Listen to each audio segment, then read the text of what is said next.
Oke, selamat pagi.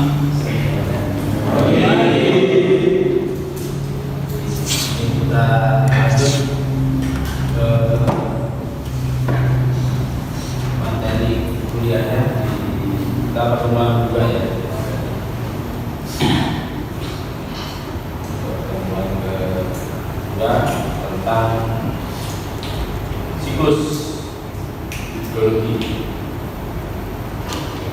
Siklus hidrologi ini salah satu parameter yang harus dipahami dulu di awal, karena biohidro itu bagian dari siklusnya, ya, bagian dari siklusnya yang mungkin tidak terlalu banyak proporsinya di air tanah dari siklusnya itu sendiri. Oke, kalau kita ke hidrologi, ya ini mungkin saya cukup yang beberapa saja, lainnya masih banyak, tidak mesti seperti ini. Ya. Tapi yang jelas di sini studinya adalah mengenai air di bawah permukaan atau di dalam pori batuan. Khususnya mungkin nanti air-air yang berpotensi untuk dimanfaatkan. Ya, karena kalau yang jumlahnya kecil mungkin kita bisa skip atau bisa kita tidak anggap itu sebagai air yang punya peranan penting, meskipun di makhluk hidup mungkin itu tidak sangat dibutuhkan. Ya, jadi kalau berkaca dengan ini ya, yang namanya ilmu, ada kata-kata logi ya, jadi kemarin sudah ya, hidrologi berarti membicarakan air dalam wadahnya, membicarakan isi dalam wadahnya, dalam batuan. Yang perlu diingat, yang dinamakan air tanah itu ketika sudah ada di zona jenuh. Nanti akan ada sedikit ilustrasinya ya. Kemudian ada juga yang menerjemahkan sebagai permasalahan yang berkaitan satu dengan lainnya, termasuk mungkin nanti yang tentang kualitas, tentang jumlah, kemudian berat dan lingkungan seperti apa. Nah, sebelum kita ke siklus, semoga tidak terlalu berlalu. Ini ada 3 siklus utama yang dipelajari di biologi. Ya, yang pertama siklus tektonik, kedua batuan, ketiga hidrologi. Jadi hidrologi itu semuanya. Ya. Kalau kita background lagi di tektonik ini, nanti ada pergerakan lempeng itu ya, terus kemudian ada zona subduksi, ada yang mendorong menjadi munculnya magma gitu ya, magma kemudian kalau dia keluar menjadi batuan beku, kemudian kalau terpapir di sini dia bisa lapuk, kemudian dia kan hasil lapukannya akan membentuk bagian yang menyusun air tanah atau untuk tempatnya air tanah di sini. Kemudian dia bisa menjadi batuan sedimen bisa termetamorfkan di sini, atau yang kebetulan langsung termetamorfosiskan di sini, kemudian dia bisa aktif dan seterusnya. Nah, yang kita fokuskan itu nanti di sini. Bagaimana yang irisan ini? Karena yang di sini adalah air permukaan. Ya, yang tidak air permukaan. Jadi memang tanahnya ada yang naik, ada yang turun, tapi kalian jangan bingung bahwa itu turun kok malah jadi kayak tempat es dan sebagainya. Ya memang namanya cycle itu ini dianggap awalnya ini permukaannya. Jadi yang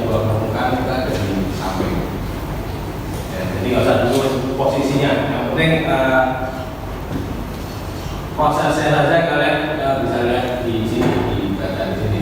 Nah, ini ada penguapan, ada hujan. Ini balik lagi ke sini, ada namanya, ada penguapan, ada hujan, jadi ada evaporasi, ada presipitasi, dan nama kerennya itu presipitasi. Nanti kalau ada istilahnya itu. Kemudian ada aliran permukaan, ada yang lewat tumbuhan, ada evaporasi naik, dan ada yang diserap juga, dan seterusnya. Ini yang nanti kita lihat isinya kayak apa.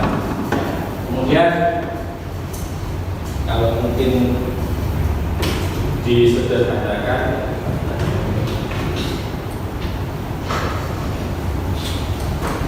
kalau siklus itu biasanya lingkaran, cycle dari kata itu. Anggaplah ini permukaan tanah, ini ada awan, kemudian rumahnya ini punya satu sumur bersamaan, gitu ya. Jadi di sini ada penguapan,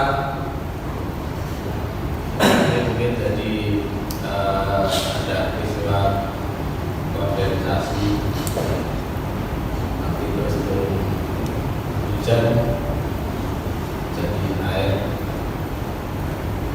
tanah, biar gampang. Ya, ada gambaran dan seperti itu. Saya tahu ini mungkin awalnya kurang lengkap ya. Nah,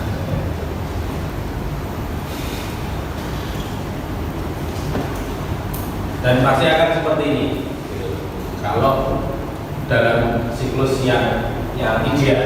Ini siklusnya kalau ideal. Kalau tidak ideal ya mungkin macam-macam nanti hasilnya. Oke, namanya ya, Mas. Namanya pengalaman saya dari malam dengan 2021 Oke, jadi kan hujan kan termasuk input dari siklus hidrologi ya, Pak? Ya. Nah, jadi pertanyaannya bagaimana seadanya jika tidak ada hujan, Pak? Seandainya tidak ada hujan, nah ini menarik. Hujan itu kan sebagai input nantinya. Sementara di air tanah sendiri ada beberapa sumber yang bisa menjadi input tapi tidak ada di sini. Nanti kita akan lihat setelah ini akan ada. Jadi yang perlu kita ketahui adalah air yang fresh, termasuk air tanah ya. Itu jumlahnya hanya sekitar 5% dari semua air di bumi. Sisanya apa? Sisanya sebenarnya ini. Selebihnya apa? Salin apa?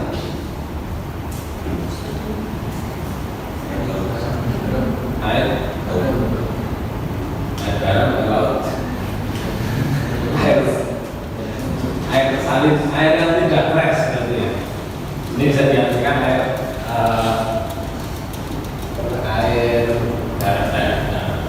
laut. Jumlahnya sedikit sekali ya. Jumlahnya sedikit sekali. Jadi yang kalian pakai untuk mandi, untuk mencuci, kalau dari air sumur itu ya hanya segitu sebenarnya. Ya, makanya di jalan nanti menggunakan apabila tempatnya kurang didukung ya air tanah tadi terkait sama siklusnya tadi ya. Kemudian dari yang 5% ini tadi itu sebenarnya yang menjadi air tanah itu sekitar 68%. Jadi masih dominan kalau dilihat dari fresh waternya.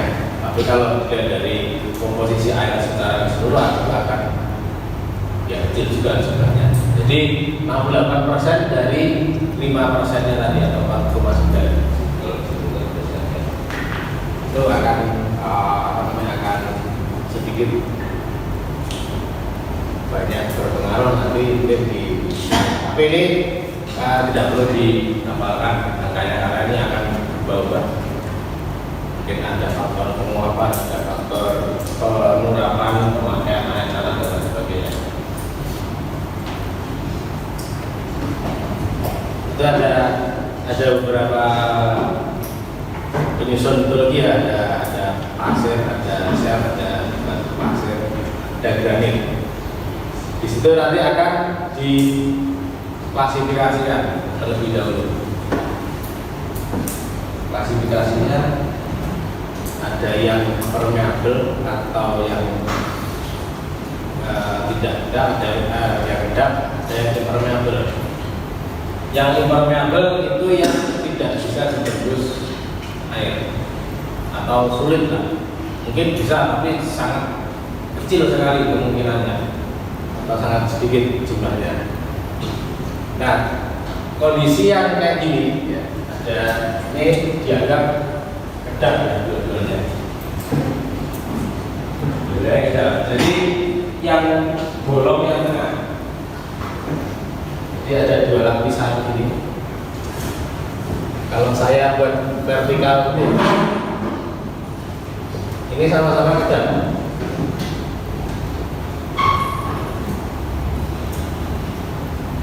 Nanti airnya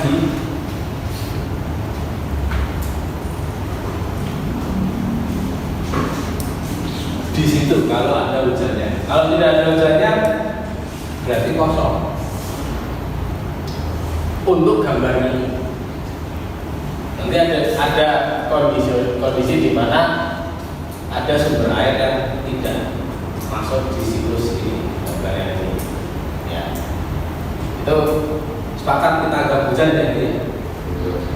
Sepakat ya. Kalau itu nanti bukan maksudnya yang lain. Oke, karena kita sepakati itu hujan. Nah, ini ada Richard-nya. Richard itu adalah imbuhannya. Jadi kalau ada imbuhan namanya Richard.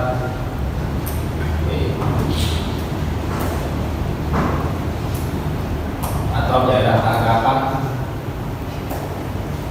Ya, kalau untuk yang di bawah atau yang di hilir namanya atau ini bisa diterjemahkan ke lebih. Nah, ini akan kelihatan di sini bahwa di lapisan yang kedap tadi ini tidak akan dilewati air atau ditembus air, sama juga yang di sana. Bisa keluar kalau di sini memang ada apa ini? Besar ya. Nanti keluarnya bisa jadi mata air atau rembesan. Terus bisa menjadi lagu kalau di permukaan. Jadi di siklus hidrologi pasti tidak akan lepas dari yang namanya air permukaan juga. Pasti ada berarti. Ya, pasti ada. Ini akan terus kayak gini idealnya kayak gini ya. Ada penguapan, ada evaporasi yang dari tumbuhan ya, kemudian dia keluar.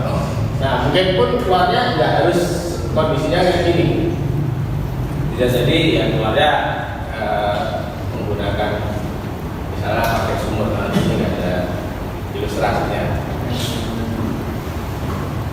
Bayangkan kalau tadi hujannya nggak akan muter ini. Ya, akan muter. Loh, memang ada tempat yang nggak ada hujannya di bulan bumi tertentu memang ada, atau kecil sekali hujannya.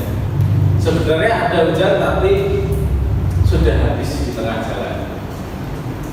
Kayak kalau di Indonesia, mohon maaf yang dari area NTT di timur itu mungkin lumayan sedikit hujannya, karena sudah habis di Sumatera sama Jawa bagian Bali. hujannya, karena hujannya dari arah angin muson barat, ambil dari waktunya Asia, kalau Asia. Jadi kondisinya kayak gini. Ya, atau ada gambaran lainnya bolehlah kayak gini ya, secara umum. Atau gambaran lain kan banyak sekali contoh-contohnya. Ya, kalian yang penting bisa memahami bahwa ada perjalanan wujud air. Karena ketika ke angkasa dan ke atmosfer itu wujudnya kan bukan air, uap air. Nanti dia kalau turun baru jadi air lagi. Ya, karena ada faktor pendinginan di atas sana dan faktor-faktor lain baru jadi hujan. Ketika hujan pun nanti ada yang jadi air permukaan, ada yang jadi air tanah. Nanti kalian akan terbiasa dengan istilah mungkin ya, ada infiltrasi. Ini posisinya di sini. Berkolasi itu lebih di bawah. Jadi si air tadi yang di permukaan akan masuk ke bawah. Kalau bisa masuk. Karena kalau tempatnya miring, ini ada air turun. Si air akan lebih ke arah kanan bawah atau masuk secara alami sifat air kanan atas bisa, atau kiri bawah bisa. Jadi kalau kondisinya normal ya dia akan ke kanan bawah, dia menjadi air permukaan gitu. Kalau tempatnya relatif datar, dia akan punya kesempatan untuk masuk ke dalam tanah. Dan perjalanannya ke dalam tanah tadi itu namanya infiltrasi di zona prakara. Jadi permukaan sampai zona prakara itu nanti infiltrasi namanya. Zona prakara itu juga ya. Atau kalau orang-orang pertanian menyebutkan itu di horizon A. Jadi tanah itu juga ada lapisan-lapisannya yang tumbuh secara alami. Ya, bukan di kita ada keruan tanah terus kita taruh nanti ini tanah bawah, tanah tengah, tanah atas. Enggak, tapi tanah pun juga ada sifat alaminya untuk berkembang. Itu sampai zona perakaran membuat atau horizon A, sedangkan yang berkolasi nanti sampai ke bottom table. Ini juga ada istilah tadi. Bottom table ada yang apa?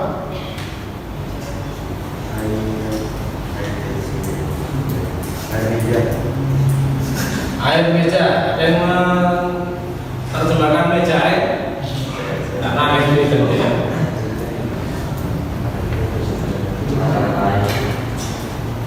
Air di dalam meja.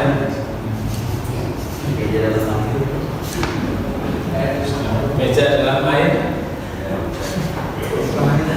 atau gimana? Nanti sebenarnya di pertemuan berikutnya, tapi saya kasih misi-misinya dulu ya. Setelah ini permukaan tanah, ini sumur. Nah, sumur kalau yang ada airnya inilah namanya meja air atau kalau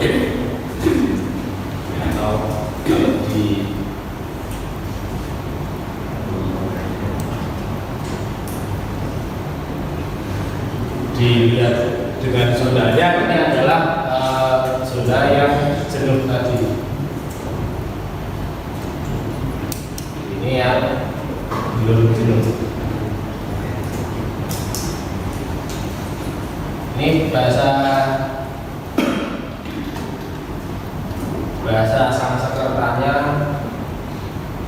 ketika air ke tanah.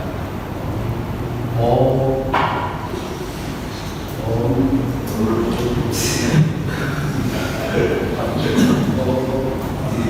Oh iya. Nah ini tadi kaitannya sama sumber air tanah ya. Jadi ada beberapa sumber dari luar maupun dari dalam. Kalau dari luar itu yang sifatnya atmosferik, dari yang penguapan dan lain sebagainya, atau yang tadi dari dalam. Jadi kalau yang air hujan tadi tidak ada, berarti sumbernya harus mengandalkan dari yang nomor 2. Itu pun kalau ada, karena tidak semua yang nomor 2 itu ada. Air dari vulkanik ada airnya nggak? Lava itu ada airnya nggak? Ada nggak? Dingin. Saya nggak tahu karena kalian bisa jawab ada dingin nggak? Atau pas untuk membuat stick gitu ya? Atau kekosongan mungkin ya, suhunya ada airnya nggak? Lava, magma ada airnya? Ada nggak? Nggak ada. Kau tahu nggak ada?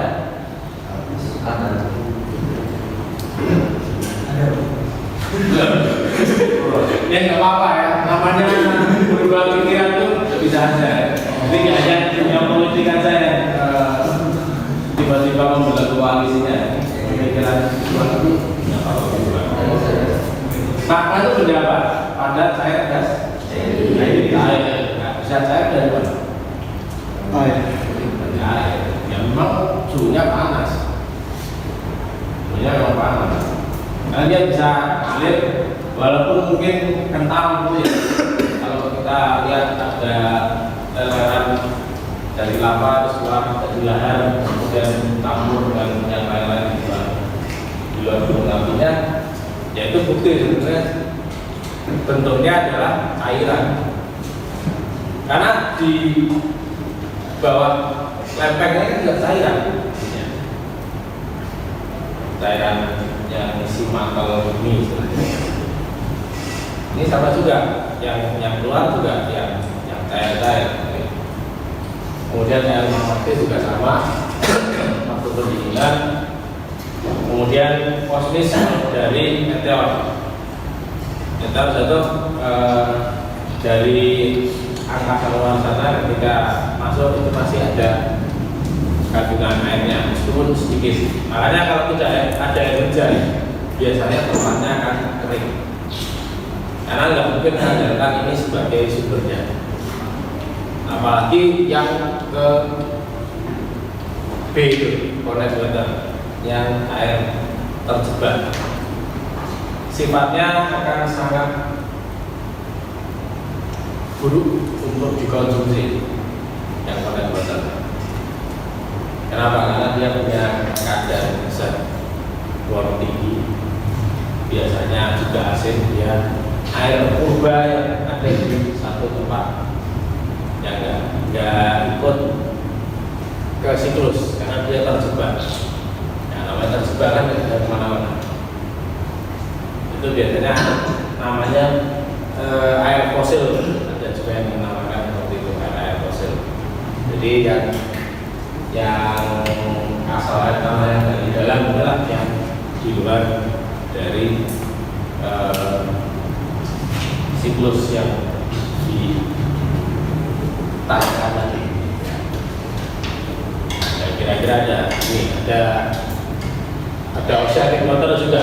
Jadi yang dimaksud oceanic water bukan yang untuk menguap, tapi yang dia menerobos masuk ke bawah. Itu nanti ada peristiwa intrusi. Jadi intrusi tidak hanya meneroboskan dari dalam bumi yang kemudian dorong ke atas hingga mungkin perubahan morfologi, tapi ada juga intrusi untuk istilah air laut Jadi air laut itu bisa masuk ke darat di bawah, ya, di area pantai yang posisinya di bawah karena jenisnya berbeda. Yang masuk nanti menjadi air payau kalau tertampung. Tapi kalau sudah dominan air laut ya air tanahnya asin. Kayak beberapa kota di Indonesia. Kenapa bisa terjadi? Ya itu ada bahasanya sendiri. Kalau bukan sekarang nggak asing. Oke, ini pengertiannya aja sudah dibahas tadi. Yang atau kosmik, proses sudah. Nah, korek water ini juga bisa terjadi dengan berbagai cara ya. Ada yang mungkin terjebaknya dulunya adalah tempat pasang surut di dekat pantai. Ketika ada uplift atau si air lautnya turun, yang airnya sudah di darat dan bisa balik. Itu bisa jadi seperti itu. Atau karena peristiwa mungkin ada ada air yang ada di tengah-tengah, kemudian misalnya danau itu ya. Kemudian sumber sama untuk outputnya jalan air tadi itu hilang. Hilangnya mungkin ya ada beberapa peristiwa, ada mungkin pengaruh sedimentasi, ada pengaruh mungkin konturnya mungkin sudah berubah karena ada pengangkatan atau struktur misalnya seperti itu. Jadi airnya tinggal di darat dan biasanya akan tertutup dengan lapisan yang ada di atas. Makanya sifatnya asin. Asin water tadi istilah erosi pertama itu juga ada di permukaan itu pun ada yang tidak ikut. Oke, sifat-sifatnya kalau dari yang sumber air tanah tadi atau asal air tanah tadi, kalau di air permukaan itu klornya rendah biasanya, kecuali kalau dia mungkin campur limbah tertentu gitu ada klor yang tinggi. Tapi kan kita ngomongnya adalah kondisi normal. Jadi yang juvenile water itu hampir tidak ada kandungan klornya. Tapi kalau klornya water tinggi dan asin biasanya. Karena dia terjebak dalam waktu yang cukup lama. Jadi terjebaknya itu tidak hanya setahun 2 tahun, tapi bisa sampai ratusan tahun, jutaan tahun. Airnya tetap ada di situ. Bayangkan aja, kalian punya minum dengan rasa tertentu, taruh di satu tempat nggak diminum-minum. Begitu mau diminum kan mungkin sudah timbul aroma yang beda. Gampangnya gitu, kalian pernah lupa ada yang mungkin masih mencuci dengan manual tidak terlalu begitu. Lupa membuang air cuciannya sehari, 2 hari. Nah, siapa tahu misalnya saya jemur paginya karena besok mau ke lapangan 3 hari. Ternyata setelah jemur lupa belum dibuang. Baunya kayak apa? Kayak bau di selokan gitu kan, anjir gimana gitu. Nah, gampangnya kayak gitu. Itu pun wadahnya mungkin masih ember. Kalau di sini kan wadahnya sudah wadah alami, batuan. Di dalam batuannya ada apa? Oke, gitu ya. Jadi kalau kita breakdown lagi di yang membuat jumlahnya itu bisa banyak atau sedikit, ya tentu tidak lepas dari sumbernya. Kemudian nanti yang utama adalah hujan. Kalau mengandalkan yang sumber lain selain dari siklus tadi akan sangat kecil. Ada, tapi ya masa mau pakai air tanah dari air magmatik gitu, nunggu sampai dingin dulu. Itu pun kalau jadi air tanah, ya karena biasanya ada di tempat yang tinggi, daerahnya tinggi. Jadi ini tetap akan bergantung pada curah hujan atau dari hujan yang turun sebagai source utamanya. Kemudian vegetasi ini bisa terlihat dari mungkin kalau di Jogja sini ya mungkin kelihatan ya, daerah yang lebih tinggi sana masih relatif hijau di rapat dengan area kota tersebut, karena memang peruntukannya dia untuk penampungan sumbernya, ya, penampungan sumbernya masuk dulu di hulu, nanti keluar di tengah atau di hilir. Kayak dulu mungkin kalian belajar di SD, pernah SD kan? Nah ya, saya nggak pernah SD. Apa dulunya SLP itu? Ya sama tahu kan alumni enggak. Jadi kalau dulu di belajar di daerah lereng atas nggak boleh ditebang karena untuk sih untuk tempat masuknya air hujan. Jadi kalau di daerah ini semakin banyak lebat itu semakin banyak infiltrasinya karena dia akan nahan di situ. Kalau tidak ya dia bablas. Kayak misalnya di tempat yang tinggi hutannya gundul, ya airnya langsung turun karena nggak ada yang dibuat untuk dipaksa masuk, nggak ada vegetasinya, nggak ada pohonnya. Ya hanya jadi air permukaan, air permukaannya cukup berbahaya kalau ketemu bahan-bahan yang mudah untuk hanyut. Nanti malah jadi yang debris itu, makanya banjir bandang gitu. Terus harus mencegah bencana sebenarnya. Kemudian kemiringan topografi ya, yang ini nanti ya ini akan berdampak sekali antara yang miring dengan yang datar. Kecuali mungkin yang miring di sini masih diberi vegetasi misalnya. Oh ya, kembali ke nomor 2 tadi, ada kerapatan yang mungkin bisa menahan sekian persennya. Jadi nggak 100% akan turun, akan turun. Itu ada istilah filtrasi ya. Jadi kalau tidak terinfiltrasi ya berarti jadi aliran permukaan. Kemudian porositas nanti akan kalian pelajari mungkin yang setelah ini atau 2 pertemuan setelah ini ada sifat metodologi terhadap air tanah.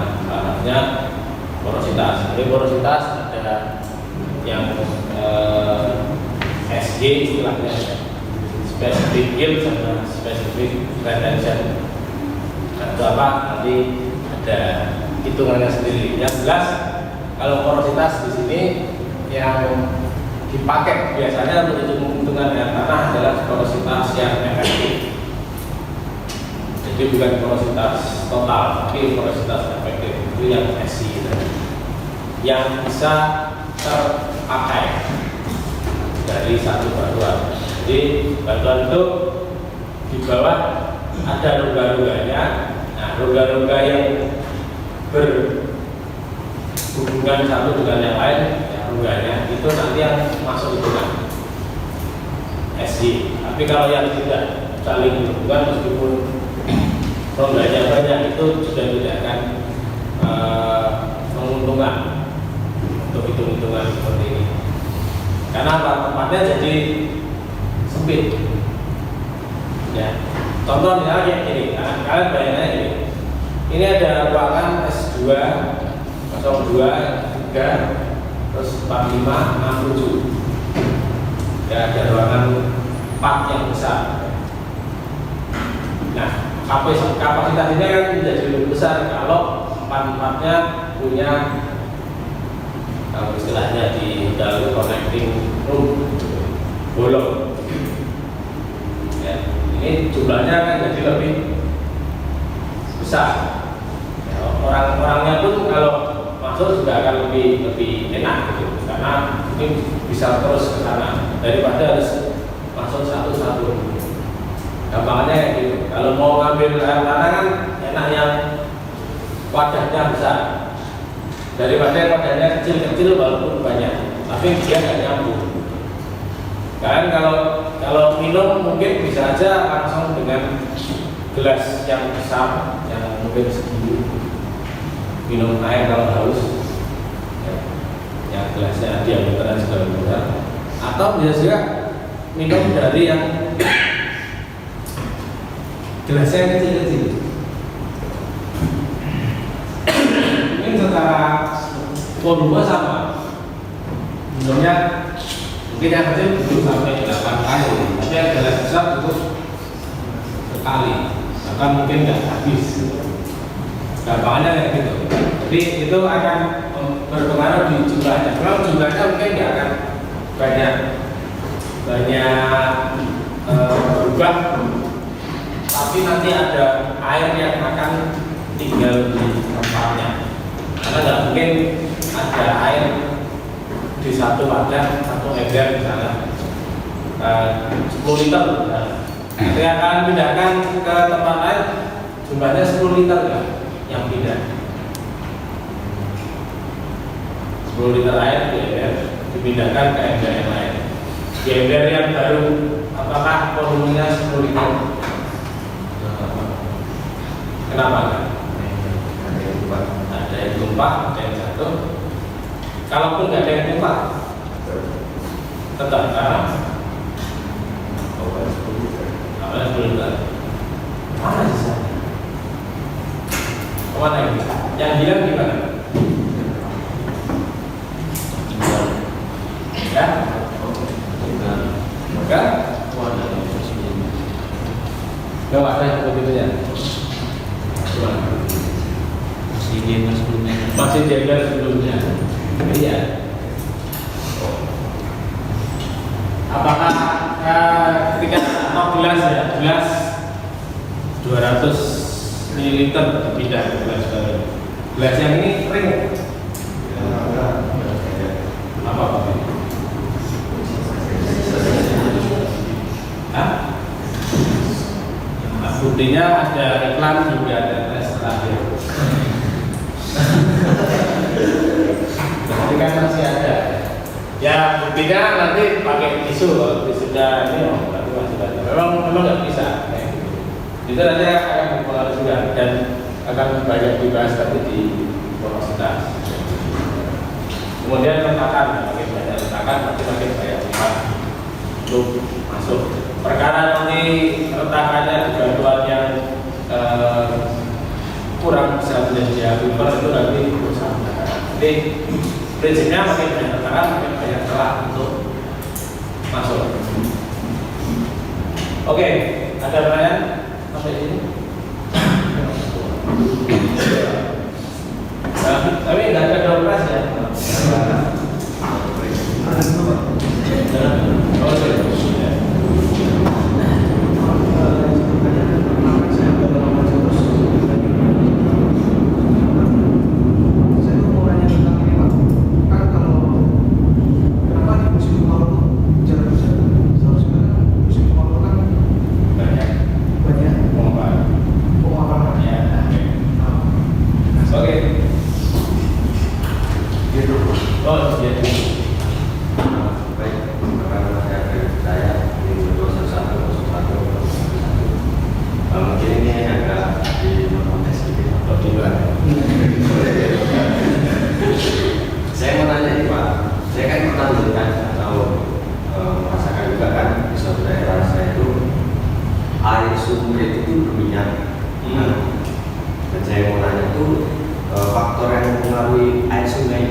Dibuat air bagus gitu ya Pak, disaring dulu sama mereka dengan manual itu kan.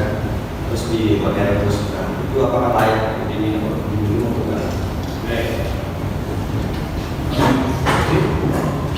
Menyuarakan aspirasi. Silakan waktu Anda dimulai ketika ada bicara. Yang saya mau tanya Pak, kan sekarang kan masih banyak banget tuh kayak polusi udara, polusi tanah gitu, polisi Pak, polisi. Jadi itu benar nggak sih Pak, kayak polusi udara sama kualitas air saat menguap itu Pak, terus hanya bisa jadi yang lalu pas dia masuk ke tanah itu apakah bisa merusak kualitas air gitu Pak? Oke. Ya, tiga ya. Oke. Terima kasih Pak. Nama saya Maulana. Saya Pak, benar nggak sih kalau hujan itu dominan dari gunung dulu? Oke. Ada tentang perhujanan dan tentang kualitas. Jadi yang kedua lebih kualitas, yang kedua hujan. Oke, saya bahas yang hujan dulu ya. Tadi kenapa musim kemarau meskipun banyak penguapan, tapi kok dari hujan karena panas gitu ya. Kalau di tempat tinggal kita harus ingat musim hujan sama kemarau. Musim hujan itu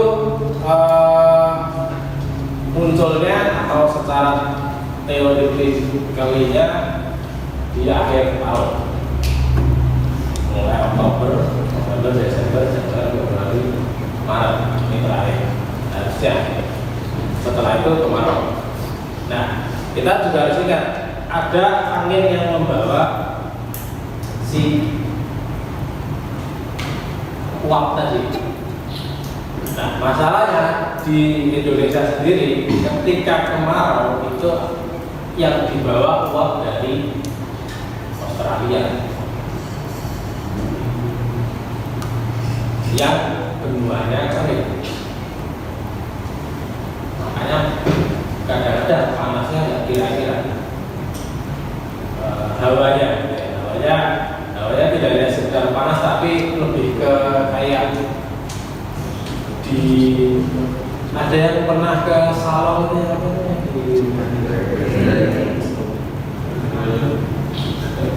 di sauna. Di waktu tertentu ya tidak tiap hari ya, di waktu tertentu ada itu. Sedangkan ketika muson barat atau yang di akhir tahun itu anginnya dari arah barat laut, dari Asia. Di Asia itu meskipun tidak terlalu banyak intensitas matahari yang ada di situ, tapi dia menguapnya akan terakumulasi dan jatuhnya di Katulistiwa. Makanya tadi saya singgung sedikit yang di daerah Nusa Tenggara itu sedikit kejadian, relatif sedikit, karena sudah jatuh juga di Sumatera sama Jawa bagian Bali. Karena asalnya dari barat, ya, dari barat. Jadi itu turun baru akan sampai di sana. Nah, Kalimantan Sulawesi sampai Papua juga itu beda sistem artinya. Jadi dan kenapa kok di bulan itu arahnya dari sana bukan dari sebaliknya, itu berkaitan nanti dengan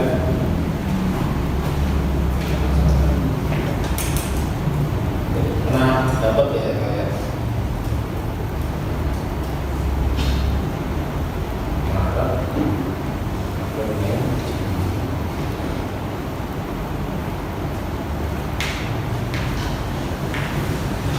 posisi matahari terhadap Katulistiwa. Jadi nggak akan lepas dari ini. Kalau di akhir tadi di bulan-bulan ini ya berarti ya. Ini kita mulai perhatian lagi sebenarnya. Makanya ketika Jadi kalau di atmosfer itu ya sebenarnya prinsipnya kebalikan dengan hukum kalau kita memanaskan ketel, ya, memanaskan ketel di ruangan tertutup tekanannya lebih tinggi. Kalau di atmosfer jadi kebalikannya karena tidak ada penghalangnya. Jadi ketika dipanaskan partikel udaranya lapis, jadi rendah. Kayak di sini mataharinya di Desember, di situ jadi rendah. Nah, yang dari Asia, Afrika sini melewati Indonesia. Ya sama lah kayak kalian bawa bekal, makin jauh jalannya bekalnya kan harus makin banyak. Ketika sudah sampai limitnya ya bekalnya mau nggak mau habis. Itu gambarannya di hujan di Indonesia. Yang di bulan Juni sebaliknya, makanya kalau film-film di bulan musim panas itu bulan Juni karena musim panasnya mereka, panas-panasnya mereka masih nggak ada apa-apa dengan panasnya di tempat kita. Tapi dinginnya di sana mungkin bisa jauh lebih dingin tempat kita. Jadi itu alasannya karena pas musim kemarau kita nggak kita ada di sini posisinya matahari ini jadi tekanan rendah karena partikel udaranya lalu ini jadi kosong ya dari Australia masuk paling kering tetap nggak ada hujannya atau dingin. Terus hujan dari gunung sebenarnya ada beberapa tipe hujan, ada 3. Ada yang orografik, terus kemudian ada yang hujan yang tipe yang normal, sama yang lagi dua. Kalau yang dari bidangnya dari gunung, dari gunung itu biasanya daerah yang kena bayangan hujan. Jadi hujannya mungkin tidak di sisi utara, tapi di sisi sebaliknya. Dia hujan karena kondensasinya pecahnya di situ, jadi airnya di situ. Nah, mungkin sebaliknya atau gunung sebaliknya akan menerima sisanya, namanya daerah bayangan hujan.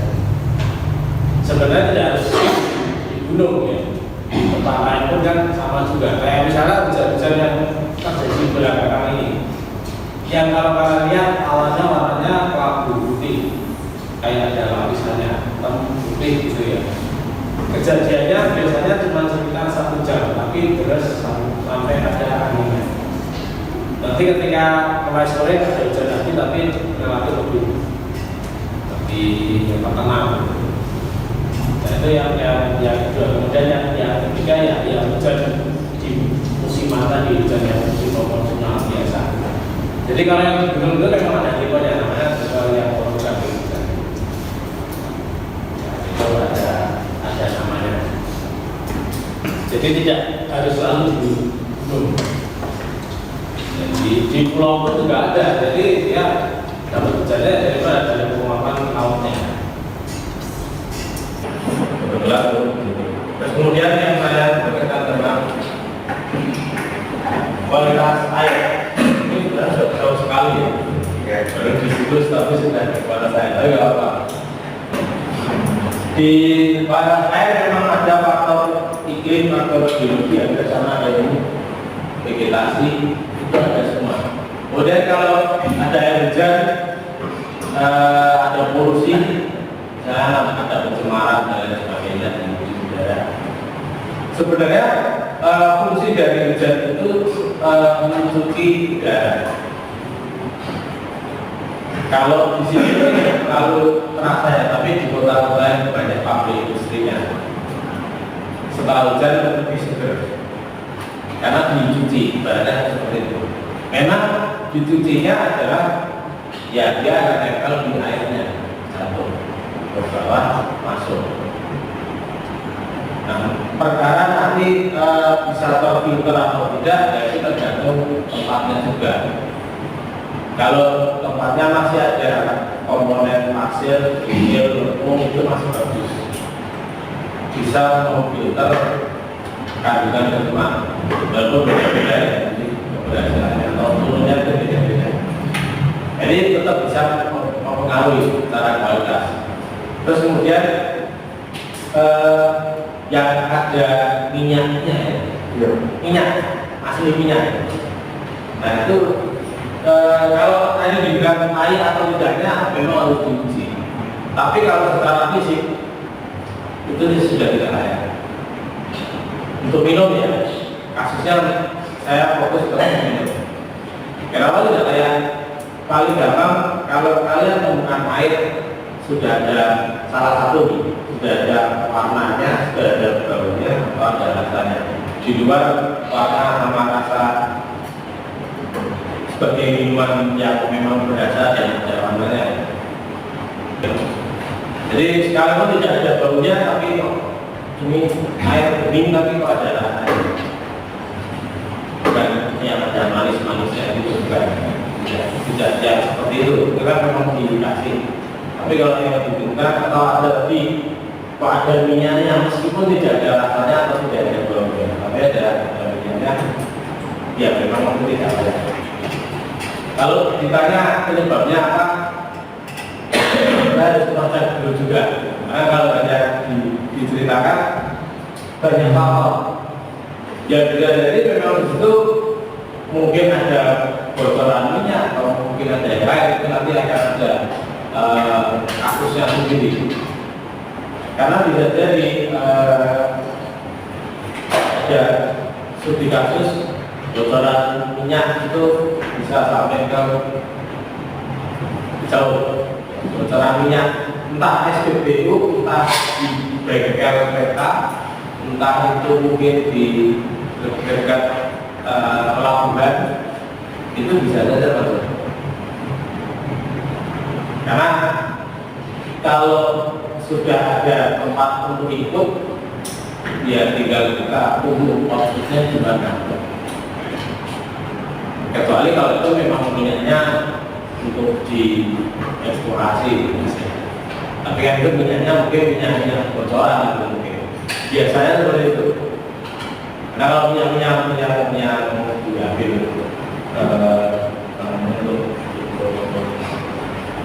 nambah itu kan biasanya sudah kelihatan tahu.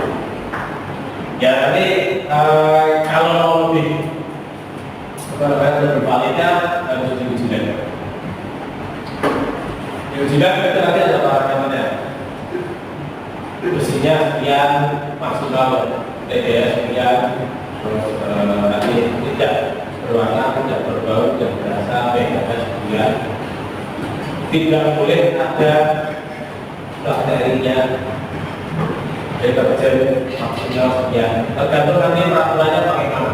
Ada peraturan menteri, ada peraturan yang daerah, itu beda-beda. Tapi kalau mau yang aman pakai menteri.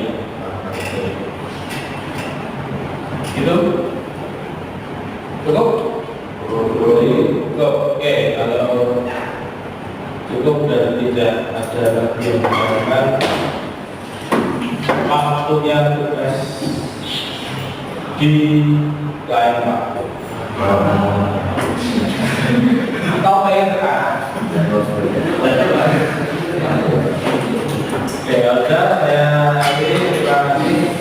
Selamat pagi.